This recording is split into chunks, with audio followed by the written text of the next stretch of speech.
Welcome back to Just Giants with Grump and the Cranky Fan, the best damn podcast for the best damn football team. I'm your host, the Football Grump, and with me as always is Mike the Cranky Fan. Hello, Grump. What's going on this lovely pre-Carolina podcast night?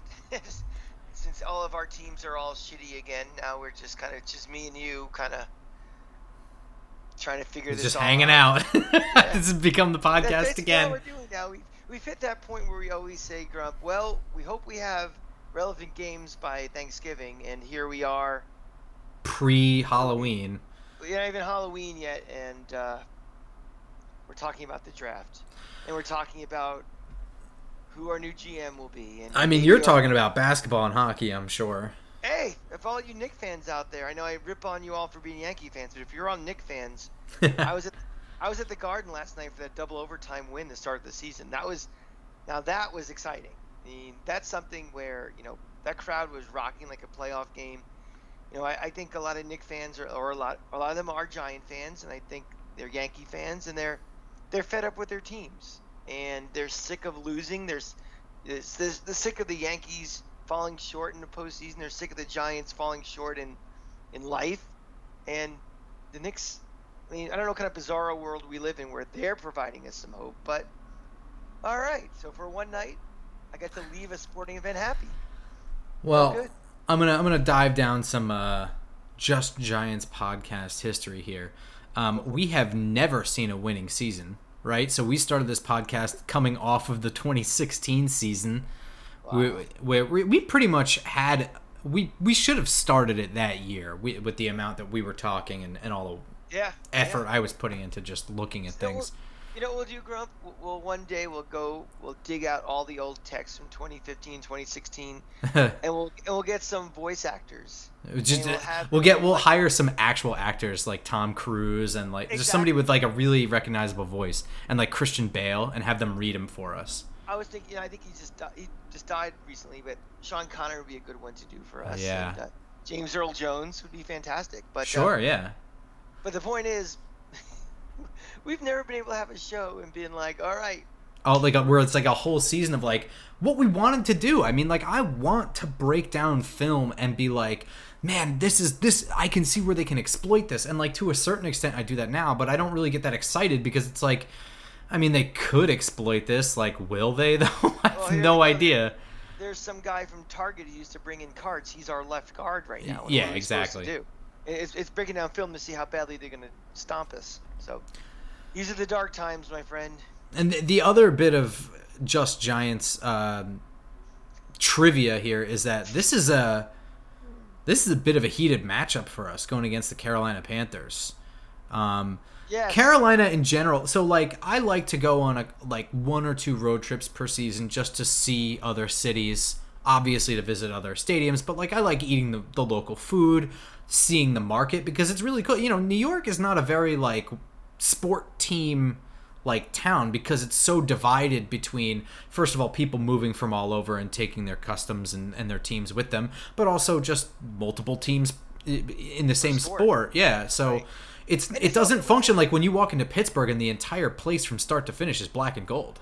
So yeah, this isn't a rah-rah town. I mean, they like their teams, and you go to the Meadowlands and there's 80,000 Giant fans, but if you just kind of walk around, unless it's like Super Bowl week or something, you don't see things like, a statue in a park with all of a sudden someone stuck a Giant uniform on it like you'd see in some other cities. And like I lived in Tampa for years, and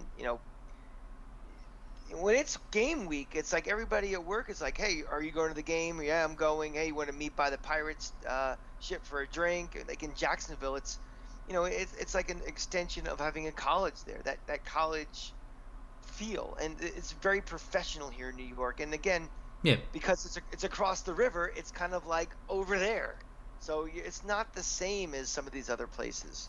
Well, no, not at all. And we went to Charlotte, I want to say 2 years ago, right? Was that 2019 or 18? It was Beckham's last year here. I think it was 18. Well, Graham Gano was kicking, so. Oh yeah, you know what? It was the year Barkley was drafted, right? So it was 2018. We pulled a doubleheader. We played from a Gator game, and I don't even remember what game we went to. Did we And fly up from? Oh, we did. You're right. we did. We flew up like 6 in the morning from Gainesville, and we got to Charlotte that morning, and we hung out before the game. And That was either Vanderbilt or Tennessee or LSU. I want to say, I don't even remember, but it was. I'm getting old. My brain is just shot to hell now. But yeah, we pulled a Gator Giant doubleheader that weekend. And if that was 2018, I think it was LSU because that was Joe Burrow's junior year, right? He was a rookie in 2020, which means he was a senior in 2019. 2018, Florida beat LSU. Yeah. It was that year we were thinking is Joe Burrow better than Philippi Franks? That's how bad it was. I mean, how wrong we were for thinking that was even a comparison. Not me.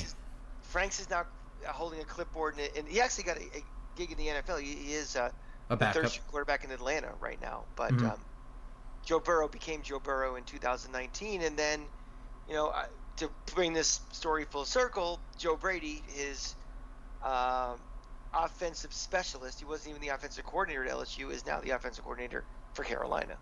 And on top of that, we went to that game, and it was, I want to say, 1,000 degrees probably in the sun. I think it started off and I was like, wow, this is a really nice morning, and then by 1:30, I think I had sweat out everything I had drank already. And that was like you said, the Graham Gano kicked the game winner. We were pissed, and we turned around to leave, and there was a jersey missing from our chair. Yeah, some prick, I think, was because we were in the back row of the first level, so right behind us was a luxury box. So our backs were up against it the whole time. So apparently, either during the kick or right after the kick, because it was so hot out, I had my away Eli jersey and I put it on the chair behind me. Somebody swiped it. Mm-hmm. So just, make a great day even greater. Yeah, and upon trying to find it, retrieve it, get any information from the security guard standing literally right next to you, was such a hassle, and nobody was nice to us at all. They were all really shitty and rude.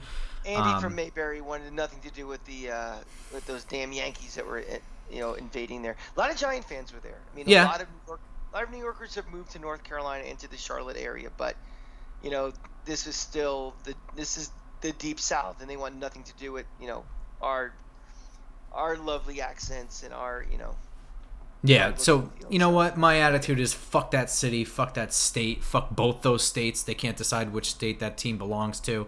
Fuck all of them. Fuck the fans. Fuck that team. I hate them all.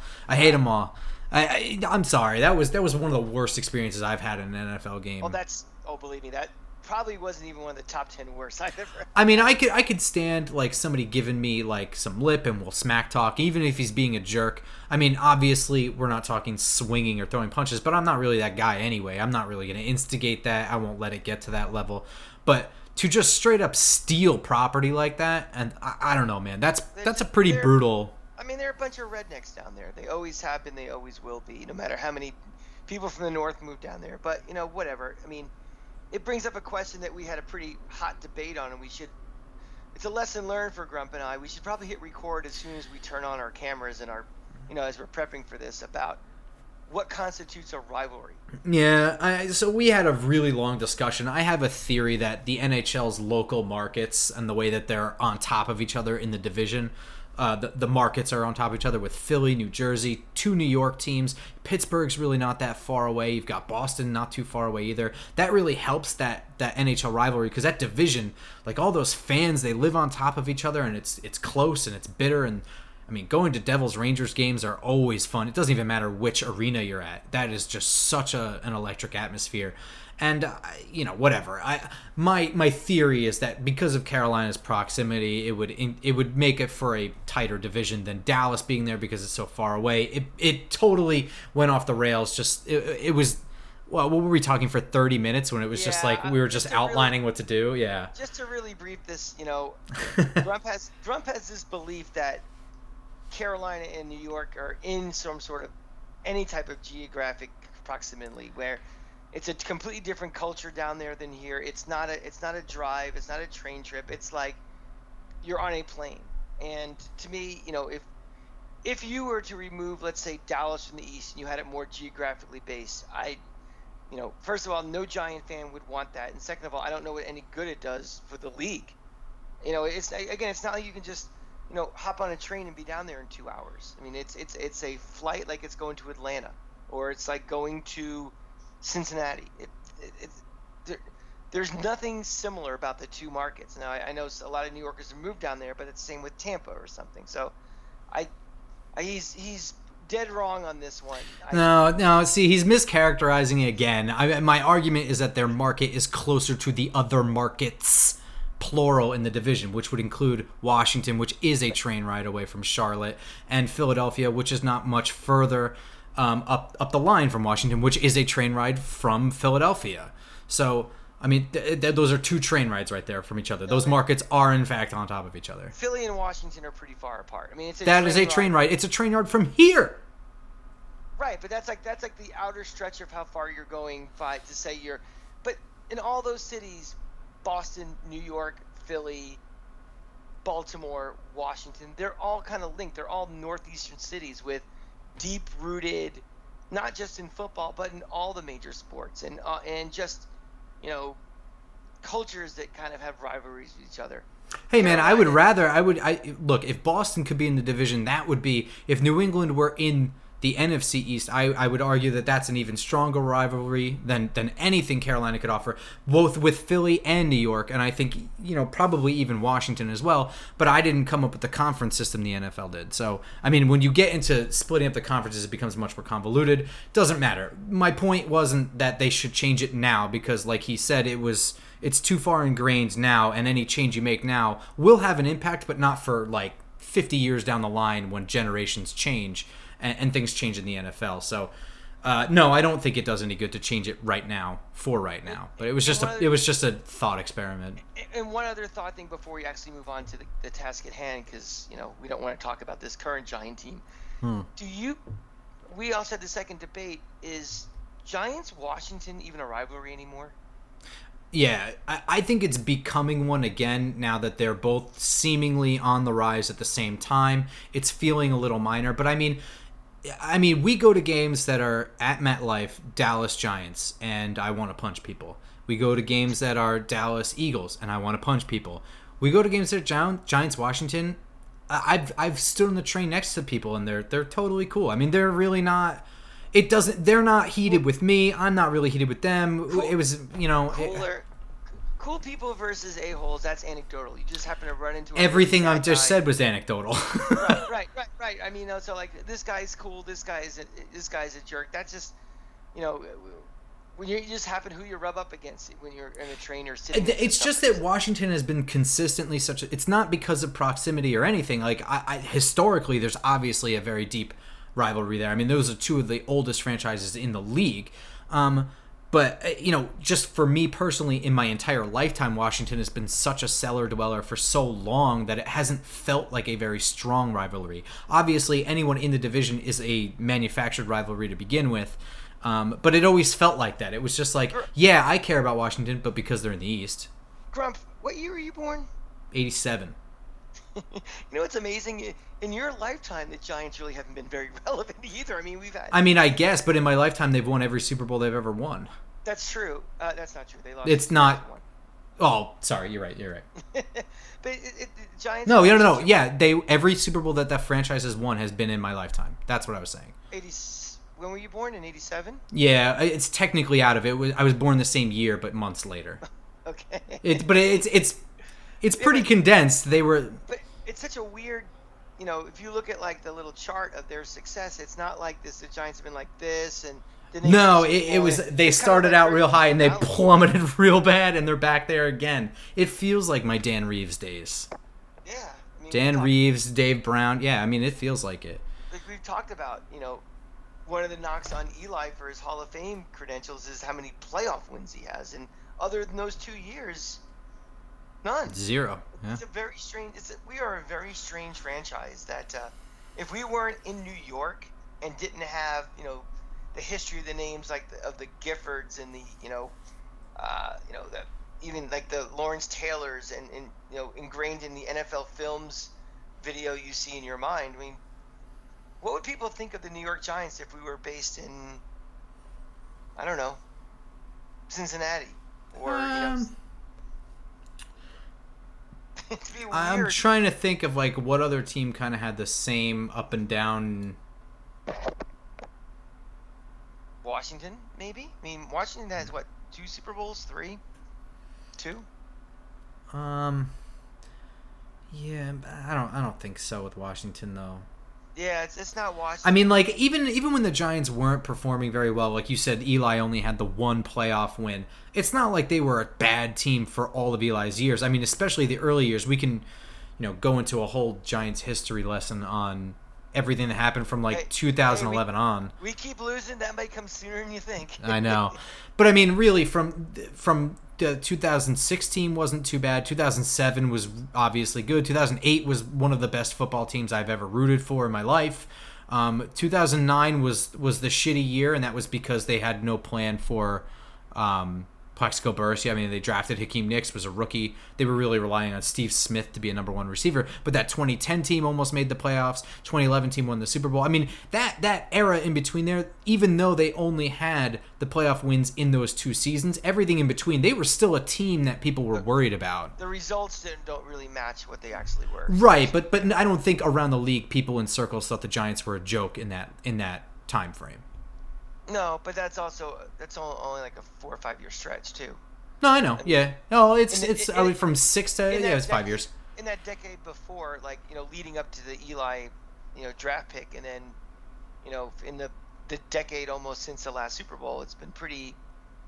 And I don't need any of you older Giant fans to relive the the pre George Young days of how irrelevant this franchise was. So. Yeah, so it was like a 9-year stretch in the 90s into the 2000s. They were good again, and they didn't really fall again until what 2002 and 3. They were bad, or 3 and 4. Yeah. So I mean, there was a small dip in there, but mostly from 2000 to 2012, I would say they were a formidable team for the most part. Yeah, it's just a weird history where it's a lot of blah, but also 4 Super Bowls. I mean, there's only a couple of teams that have more than us, and I don't think most. They're kind of like the San Francisco Giants, where if you said who are the best teams of the last 15 years, you're gonna hear all the Red Sox and the Dodgers and the Yankees and blah blah blah. San Francisco Giants won 3 Super Bowls in 6 years, and it's like, oh, I forgot about that. That's right. I kind of feel like that's what the Giants, those 2 Super Bowls, are gonna kind of go down in history as, like, oh yeah, they won those 2 Super Bowls. Yeah, you might be right. You know who won 0 Super Bowls? This team? The Carolina Panthers. Oh, they meant this current Giant team. Nah, I still got something to rub in their faces. So, Carolina started this year at 3-0, and I went into this week thinking, I knew that they lost to Dallas. I knew that they had that shit game against Philly, which I chalked up to a bad game from Sam Darnold for the most part. He didn't perform. Philly kind of squeaked out a win. It happens. But I didn't realize that they also lost last week. They're now in a 3-game skid, and shit's kind of unraveling a little bit there. I find the Panthers bizarrely in a similar situation to the Giants, and very bizarrely. They're both in their second year with a new coach, with a new system. Theoretically, the Giants are in a 2-year rebuild, but really they've been in a rebuild for the last 4 years, so they should be out ahead. But they're right about neck and neck roster-wise on paper. But both teams are really injured at key positions. I mean, Carolina did a pretty good job in when they rebuilt their roster. They spread the wealth across positions, where the Giants kind of loaded into position groups, early. So there's some really thin depth, whereas Carolina is thin everywhere, but they've got a pretty good starter base. So when they started losing guys, they started falling apart all over. And now we've got calls for Wonder Boy Joe Brady, who was the football darling for 2 years. Now there's some murmurs about, making commitments to the run game. Matt Rule is in the headlines this week as, trying to commit to the run game in the wake of Christian McCaffrey getting hurt and, that being part of the offensive struggles. See, something, I went on a whole rant about, 3 weeks ago about living in the past and not playing 21st century football. And that's what the Giants culture, I believe, is right now. And every time I hear a coach or a talk radio host or a fan be like, gotta run the ball, gotta commit to the run, gotta pound the rock, that tells me that they are not living in the present. And when I start hearing stuff, who am I going to trust who's had a better track record? Joe Brady, who engineered possibly the best offense of all time in college football over 1 year, or Matt Rule? Yeah, I mean, I mean, I'm sorry. Again, I'm going to give everybody a little an asterisk with this, because my dream coach for Florida, once we get rid of Dan Mullen, which hopefully will be sooner than later, that's for another show, another conversation, is I would love to have Joe Brady come back to college and be our coach. I think the guy, his offense that year when he was cooking, when he had Brady and Chase and all those receivers in the running, it was unstoppable. I mean, you know, Joe Burrow is a really, really good quarterback. He is not an elite quarterback relative to some guy like a Trevor Lawrence coming out of high school and everything. And he just had mismatches all over the field, like nothing I'd seen since Steve Spurrier as far as a schematic advantage. And again, if he's gonna criticize him for getting away from the running game and stuff, let's remember who his quarterback is. Let's remember all the injuries they have and everything. It sounds like he's almost trying to scapegoat somebody that who's actually, I think, a really, really good coach. So there's a lot going on there, probably behind the scenes we don't know about. But well, there's more than just Matt Rule. I agree with everything you just said, and I think that a lot of times coaches only say we need to commit to the running game when they can't run the ball. They're just like, we're going to stay committed to it. It's like, does that mean you don't practice it? What does that mean? Like, it just sounds like you guys aren't good at running the ball. We're not going to give up on play call and second. Yeah, it's just, so what does that mean? You're just going to commit to 2-yard gains? I don't know what that means. That just sounds like you're going to focus on it and practice and what running plays you can run to make it work. But they always say things about balance and 30 rushes a game and whatever. So I don't think he believes that for a second, in all honesty. I think if the offense is throwing the ball at will, he doesn't give a shit if they run the ball, never. So, part of it is that, Sam Darnold had a rough game against Philly, and then we started seeing, they played tough opponents with Dallas and Minnesota. Those aren't easy games, and they gave Minnesota a run for their money. They took that into overtime. They came back to bring into overtime at the very end there. I mean, granted, they probably should have lost on a field goal. There were 2 missed field goals by Minnesota in that game, but they played well. They didn't get outclassed by Minnesota, and they didn't really even get outclassed by Dallas. I thought they played well. But what you have is Robbie Anderson throwing a fit on the sideline. He's frustrated, very specifically, that they're not running double routes on guys who are sitting on whatever. So he's frustrated with Joe Brady. Who's up in the booth, by the way. He's not on the sideline. And Matt Rule is left to kind of say something to the media. So I don't think he believes in that run game shit. I think it's an easy thing for him to say. And I think it fits into, the passing game's not working. I really like to not get away from the run, whatever. So, I mean, I'm not saying they're in shambles, but they're not in a happy place right now, falling 3 straight games. Well, you know what the cure for that always is? Playing us. Yeah. Us limping in, and, limping being the key word, because, now we have 3/5 of our offensive line on injured reserve. I know, and it's. I mean, they're thinking, and I think Andrew Thomas for IR is just simply that he has now hurt his other foot trying to play with a hurt foot, and it's just like at this point, it's like just seriously, just put your feet up. There's no because I don't want Daniel Jones to get hurt, but Andrew Thomas is just as important. I don't want him hurt either. So, I mean, right now, I mean. I don't know. They're going to have to... Okay, so I'm worried about Hassan Reddick, right?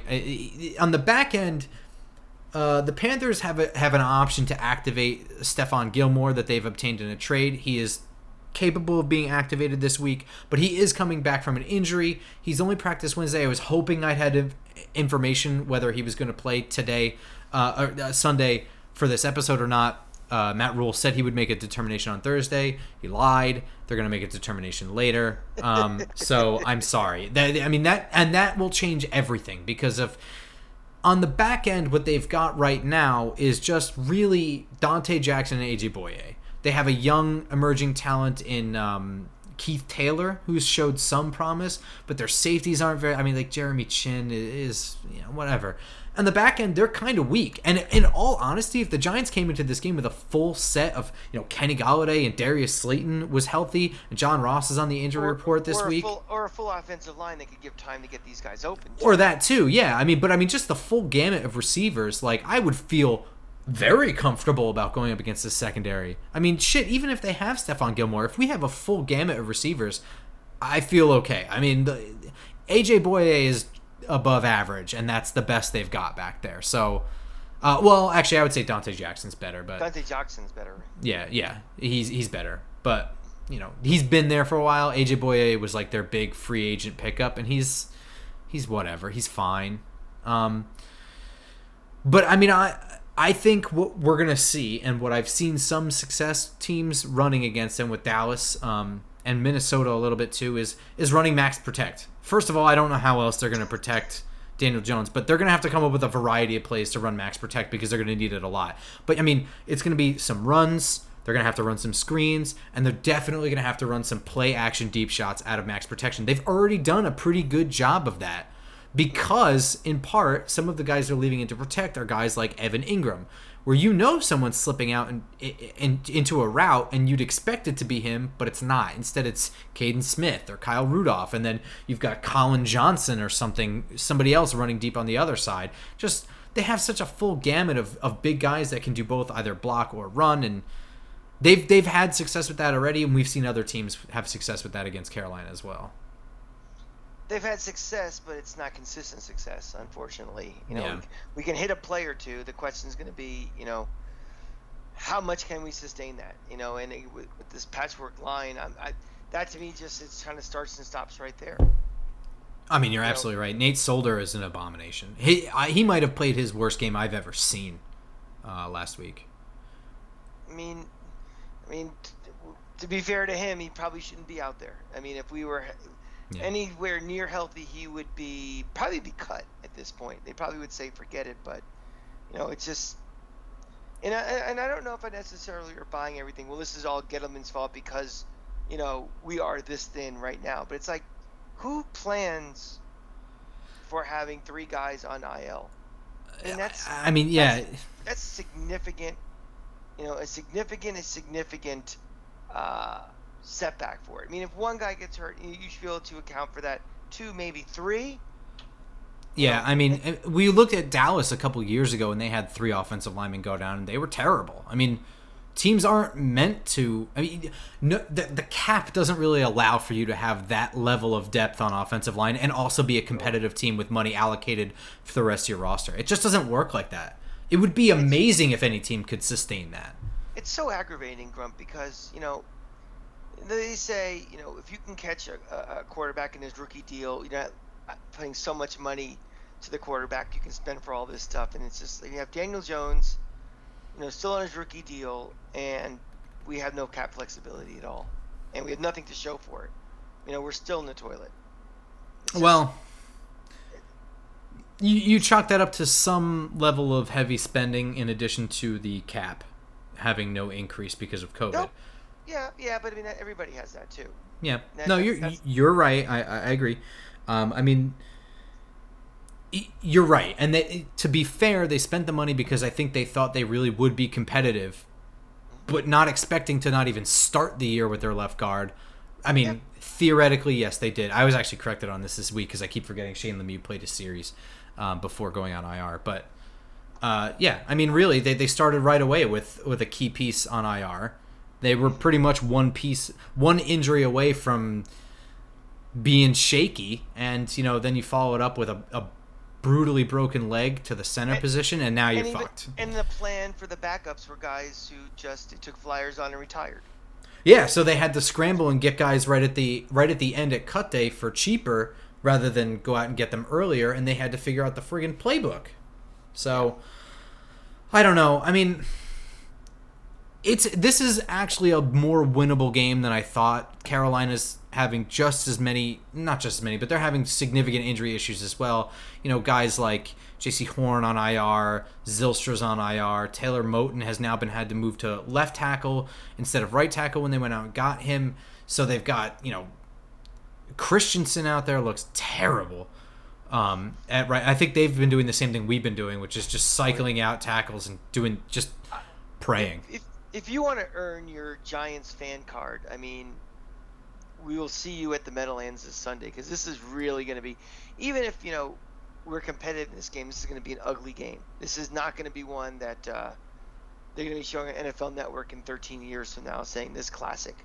This is just going to be a lot of banged up guys, a lot of guys who probably shouldn't be in the league playing. I mean, I saw that we are the third most injured team in the NFL right now, and I think that Carolina's in the top 5 also.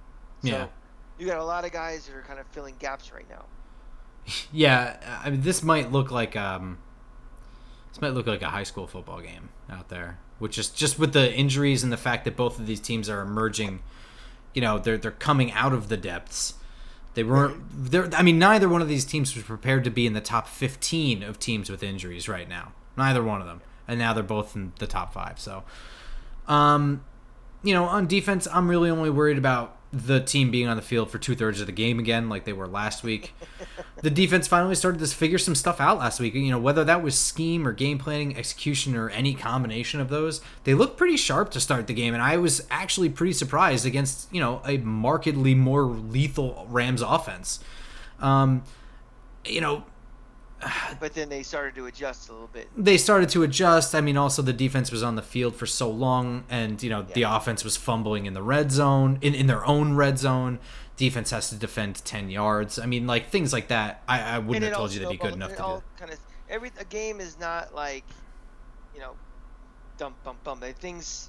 Yeah, things snowball out of control, and for the factors you just said too. Yeah. So, who knows if there wasn't any turnovers and we can get a few more first downs, maybe you could maintain that intensity and things that they did early. But when it starts flowing upstream, you're kind of hosed. Yeah, and I think in the late stages of this game, I think we're gonna see the Panthers kind of grind down that run game that Matt Rule's talked about, and I think part of the reason he used that as an excuse is because the Giants' run defense is bad. And that will be a way to win this game, get the heat off of Joe Brady, and, stay true to his word at the same time. There's a real opportunity for them to come out scoring, throwing the ball, and then grind out the second half on the ground and beat us that way. And the run defense, that's got to get cleaned up. Straight up, they were not doing a bad job at the point of attack. They were just over-committing to it and ruining their cutbacks, and that's what it's been the last couple weeks. Well, let me ask you, how much of it is scheme for the running defense, and how much is the personnel right now? I would say 50-50. Because you hear a lot of, it's obvious that Dalvin Tomlinson's gone, and that's been the major impact. It's like, he was good. He wasn't an all-pro. But all of a sudden now, he's this year to last year. Oh, I agree. But part of it, I think it's more Blake Martinez. And I know that they started out bad with Blake Martinez there, but the team as a whole, offense, defense, special teams, everyone started out bad this year. So I don't know how much of that to chalk. Started out bad if you think about it. You scan around the league week 1 and week 2. It's just that hangover of not doing preseason, and everybody's trying to figure it out in week 1 and week 2. It's how do you wake up? Who wakes up faster than others, and who doesn't wake up at all?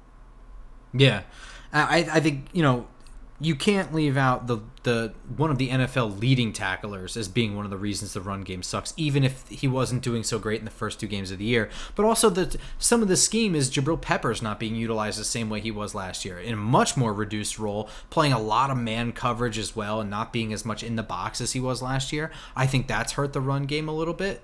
In addition to Dalvin being gone too. Yeah, it's everything. What do you think?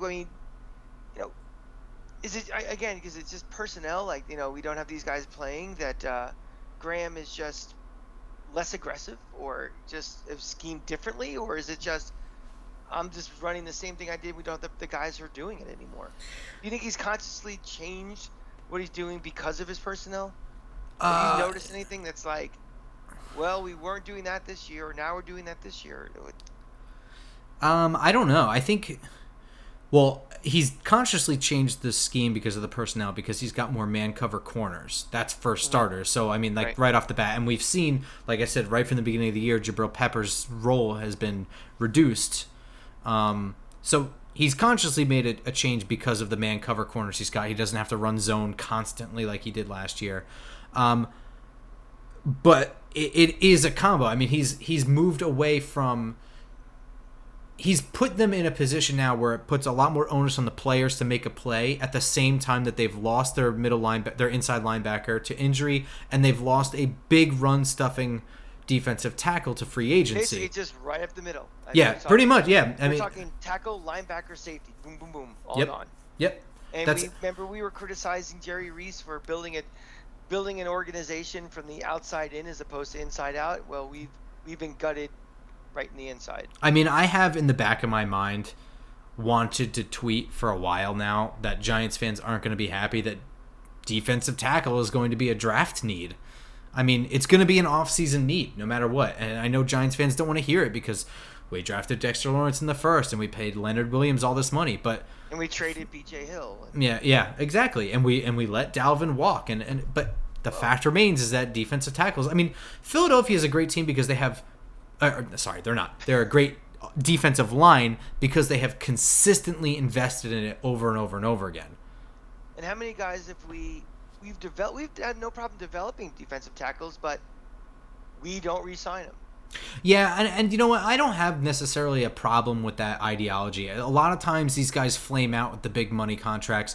Occasionally you miss out. You know, Linval Joseph is obviously the glaring one who went on to have a consistent, really good career. He's still playing really well. We let him walk, but we couldn't afford him at all when he left in that moment. But there's far more instances of the Barry Cofields of the world who play really well at defensive tackle. They get a big money deal, go elsewhere, and they're just kind of defensive tackles. So yeah, I mean, part of that could be just you're in the right situation where you are, and it may not just transpose to somewhere else. But I don't know. I mean, again, that's one of those high-priced ticket items like a offensive line or cornerback or receiver where you have to replace that in the open market. You're going to be paying through the nose, and last time I checked, we have no money. Yeah. So, and this wish list we have for the draft keeps growing of all the things that we need. We were talking about nostalgia for how this podcast started. It usually involved a text after every game. Okay, top 5 needs. Yep. What are they?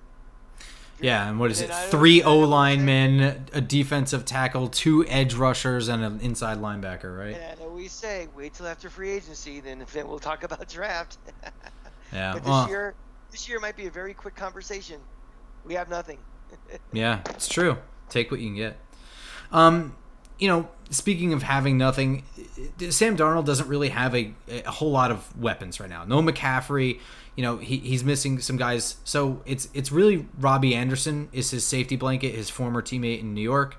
And he's both the safety blanket when Sam Darnold's in trouble, and he's also the deep threat guy that they always scheme to go deep. And, rightfully so. I mean, Robbie Anderson is was a surprise story in the NFL, right? As being a pretty decent wide receiver. I mean, shit.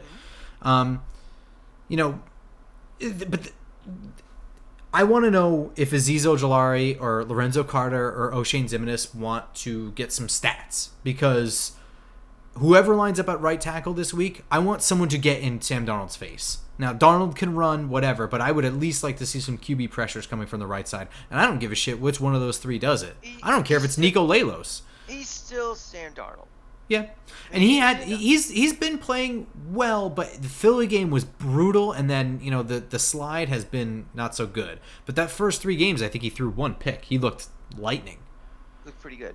Yeah. But again, things seem to even out over a course of a season. Not just that's why we have overreaction Monday. That's why we don't freak out about things in the first month of the season. You kind of are what you are. And you may be surrounded with better personnel. And in this case, he may not be surrounded with better personnel with the Jets with all the injuries. Guess so. This is kind of almost a throwback to, Meadowlands Darno. All right, so what do we think? What are we? What is this game? Give me a prediction. Well, the good thing about Sunday is it is a doubleheader weekend for a lot of us because we have the Giants at 1 and we have a Knick game at 7:30. So we have something to look forward to for the rest of the evening, so we won't be wallowing after another Giant pitiful performance. And unfortunately, nothing tells me that this team is going to right the ship this week, even with a Carolina team that is banged up and is vulnerable. The problems we have with the injuries, the offensive line, on defense and everything, some of the weapons that we don't have to help out Daniel Jones, it's too much no matter who we're playing right now. I really don't see us doing much of anything. I think it's going to be one of the more disgusting games we've ever seen. I think it's going to be low scoring.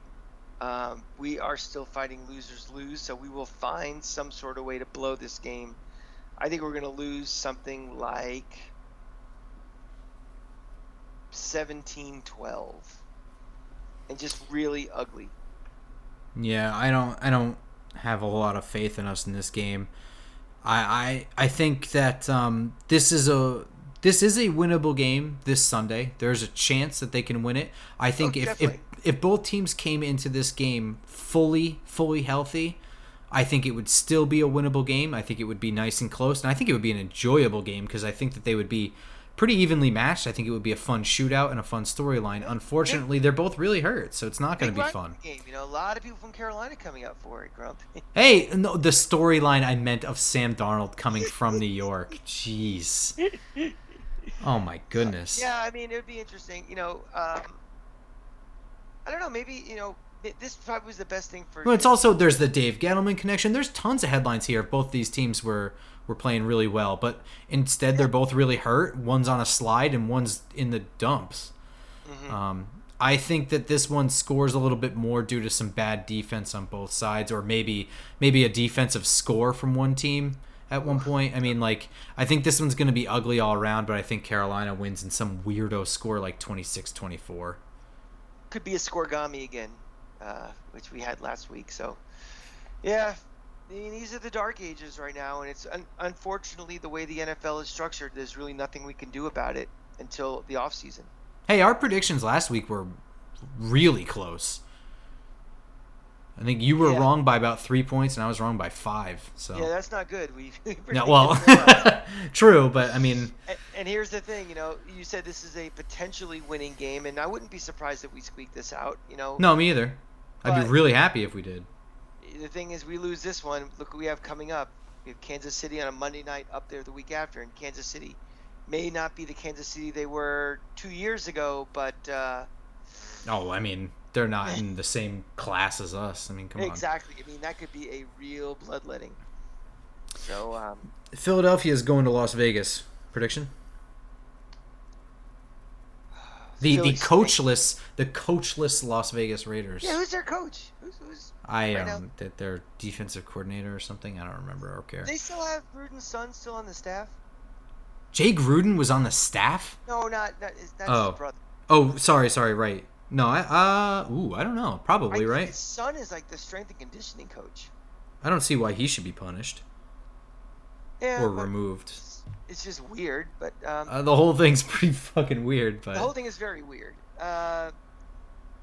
Philly stinks. They're not going to Vegas and winning. Let's say Vegas wins. 24-10. Yeah, I was gonna say 20-13 Vegas or 23-13, something like that. Dallas has a bye, so we can skip right to Washington going to Green Bay. I mean, Green Bay is just on fire, and Washington's a joke, right? If there is a big example of overreaction Monday, it was Green Bay getting destroyed in Week 1. Yeah, right? Really. Where I think we both were like, yeah, okay, let's see Week 2 and beyond. So, probably was a good time if you were in Vegas after Week 1 to put some money on them to go to the Super Bowl or something because, all the rats probably jumped ship. Washington's not going there and winning. Their defense is not playing that well either. Let's go high. Let's go. Green Bay wins 35-10. Oof, I was going to say 35-20. I think we're seeing this a lot with the Giants is scoring points in garbage time. So that's where I think the 20 comes from. Fair. That's going to do it for us. We'll be at MetLife Stadium a little bit early. I'm going to get there stupid early, and I have missed a tailgate every single week I've gone there because I've gotten there late. I vow to not do it. And then we will mosey up to the Jameson room as well. So we will be good and numb for this game. everybody wants to grab a drink with us, hit us up on Twitter. He's at football_grump. I am at the Cranky fan. DMs are open, man. Just tell me you're there, and I will walk over. Anybody lets to slide in? Well, probably not. Let's not do that. Yikes. Anybody wants to say, hey, let's meet up for a drink, like at a tailgate or at the Jameson Room? We are looking to meet you guys, and I think misery loves company. We need to kind of circle the wagons and be together for these trying times. I don't know. Yeah. Season. Yeah. Alcohol is always a great equalizer. So yeah. Let's try that. There'll be something to high five over if there's some beer pong or something. It's something, right? Yeah, that one guy will probably throw up again or fall. All right, Giants fans. We'll see you Sunday and then again on Tuesday morning for the next episode. Go Giants. Go Giants.